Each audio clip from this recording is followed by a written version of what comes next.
नमस्ते, मैं डॉक्टर आकांक्षा सिंघल।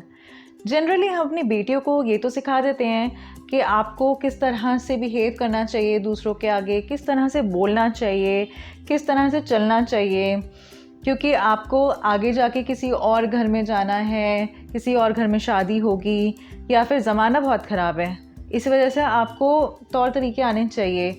अगर आप सड़क पे जाएं तो आपको जो ईव टीज़र्स हैं उनको इग्नोर करना है, या फिर अगर आपके ऊपर कोई कमेंट पास करता है तो उसको आपको इग्नोर करना है और कोई सीन क्रिएट नहीं करना।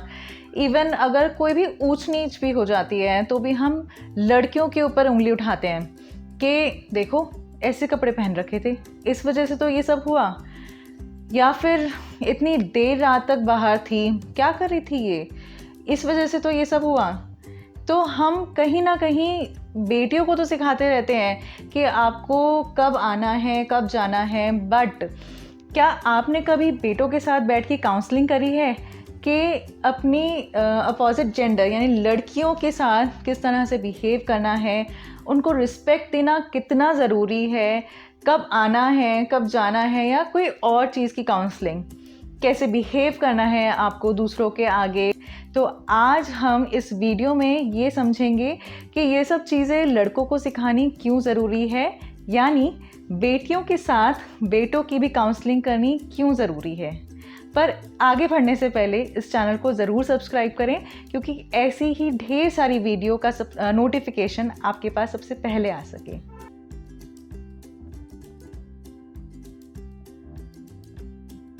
अपने बेटों को ये सिखाना बहुत ज़रूरी है कि लड़कियों का कैसे सम्मान करें।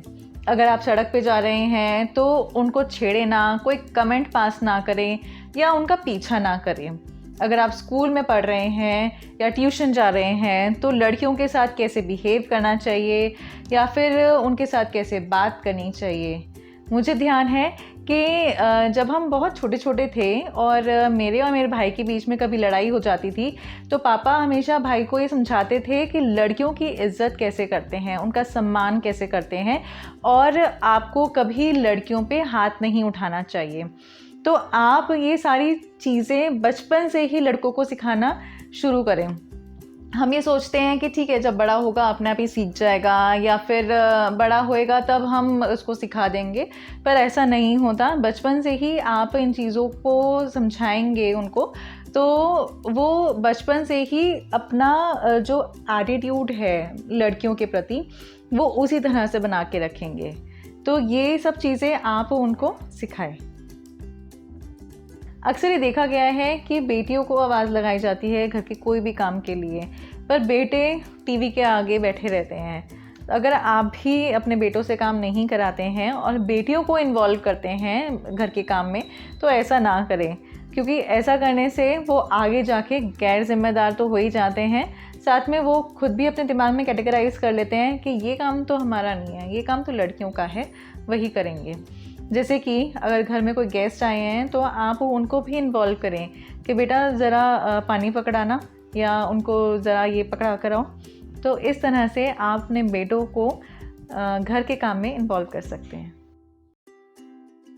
अगर आपका बेटा आपको हक करके रोता है तो आप कभी ना कभी बोल ही देते हैं क्या लड़कियों की तरह रो रहा है, या फिर अगर वो पिंक टी शर्ट पहनना पसंद करता है या फिर क्रिकेट की जगह वो कुकिंग करना पसंद कर रहा है या डांस करना पसंद कर रहा है, तो आप उनको बोल ही देते हैं क्या लड़कियों की तरह शौक पाल रखे हैं।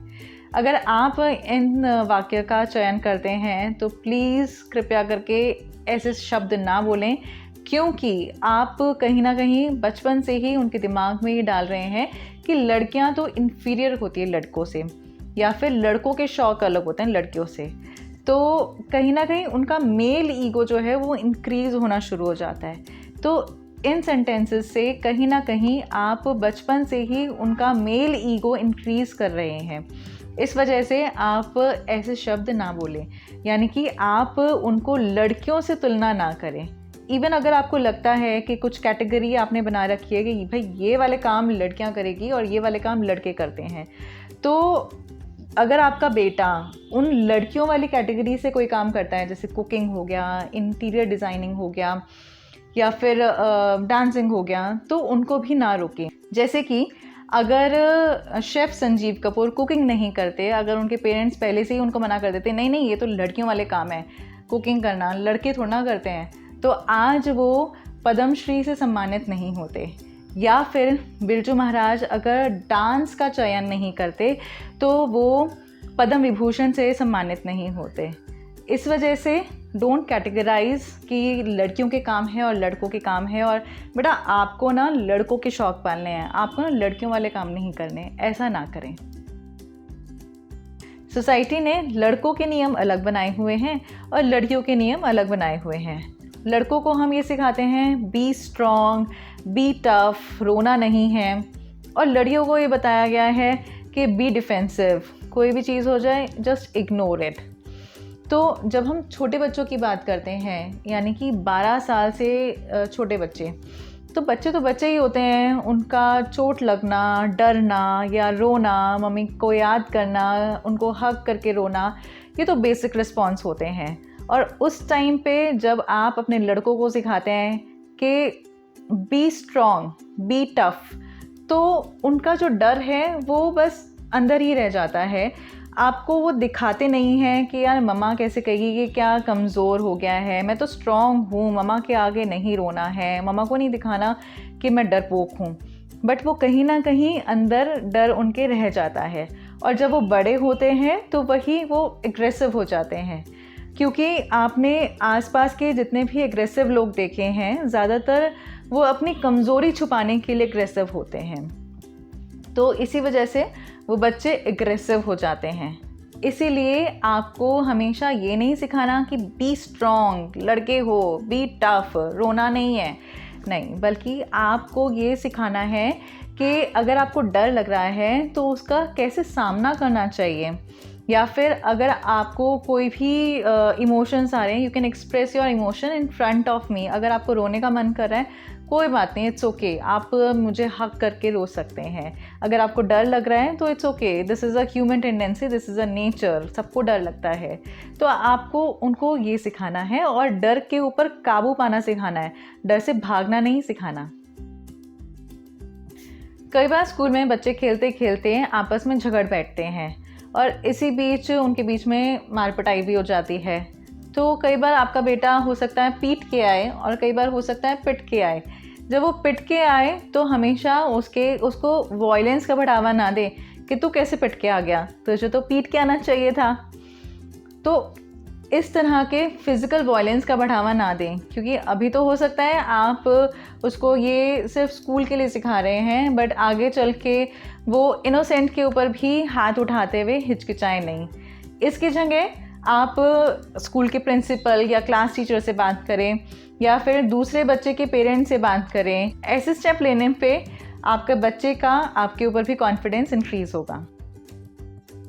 बेटों को प्यार तो भरपूर दें, पर उनकी गलतियों को भी इग्नोर ना करें। जैसे बेटियां बाप की दुलारी होती हैं, ऐसे ही बेटे माँ के लाडले होते हैं।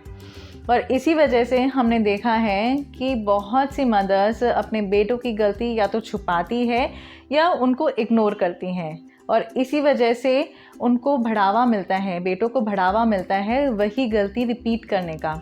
इसीलिए आप उनकी गलतियां छुपाएं नहीं, बल्कि उनकी गलतियों का एहसास उनको कराएं। देखिए, बेटियों की कोई गलती होती है तो समाज उनको टोक टोक के उनकी गलती का एहसास करा देता है, पर अगर बेटों की गलती होती है तो ये आपका फ़र्ज़ बनता है कि आप उनकी गलतियों का एहसास उनको कराएं। बेटियों की जगह अगर आपके बेटे लेट नाइट आ रहे हैं तो उनके साथ भी आप क्रॉस क्वेश्चनिंग करें कि अभी तक कहाँ थे, या फिर मैंने आपको बोला था कि 10 o'clock तक आप घर पे आ जाएं, तो 10 o'clock से ऊपर हो गया है, इतनी लेट हो गए हो, किस वजह से लेट हो गए।